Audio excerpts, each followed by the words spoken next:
KJ Balram అండి. నేను chief commissioner land administration Mangalagiri office అండి నాది. నేను ఈ గుడి గురించి, ఈ గుడి యొక్క ప్రశస్తి గురించి విన్నాను.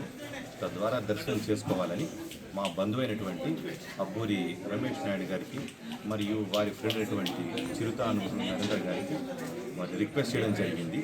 తద్వారా ఈవో గారిని కాంటాక్ట్ చేస్తే వారు ఈ గుడి యొక్క ప్రాముఖ్యత తెలిపి నేను వస్తున్నందుకు తగిన ఏర్పాట్లు చేశారు. ఈ గుడికి వచ్చిన తర్వాత ఈ గుడి యొక్క ఆధ్యాత్మికత అన్నిటికీ చాలా నాకు అనిరుచిమైన ఆనందానికి నేను లోనయ్యాను. తర్వాత కోరికలు తీర్చే బంగారు స్వామి అనేది విన్నాను. లోపలికి వచ్చిన తర్వాత, దర్శనం అయిన తర్వాత ఇక్కడ జరుగుతున్నటువంటి అభివృద్ధి ఏర్పాట్లు ఎంతో ఆనందాన్ని, ఎంతో సంతోషాన్ని కలిగించాయండి.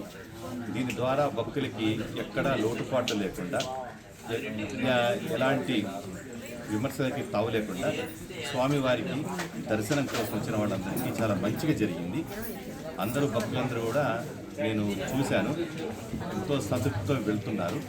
ఈ గుడి ఇంకా అభివృద్ధి చెందాలని, అభివృద్ధిలో నా తోడ్పాటు కూడా ఉంటుందని, ఎలాంటి సహాయానికైనా సరే నన్ను కాంటాక్ట్ అవ్వవలసిందిగా నేను మా బంధువైనటువంటి అబ్బూరి రమేష్ నాయుడు గారిని రిక్వెస్ట్ చేశాను.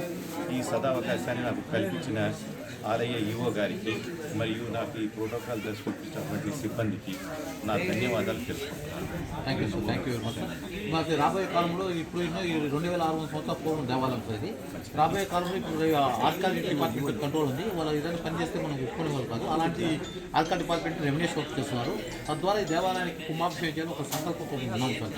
అది కూడా మాకు డేట్ ఫిక్స్ చేస్తారు. ఏప్రిల్ 19, 20, 21, 22, 23, 5 రోజులు చేయాలనుకున్నాం. దానికి ఆర్థిక సహాయం విధానం చేయవచ్చు.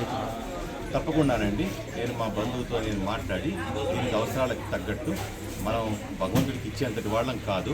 ఆయనకి ఎంత ఇచ్చినా కూడా చిందులుకో నీళ్ళిపోగులాగా మేము కూడా తప్పకుండా మా వంతు సహాయం చేస్తామండి.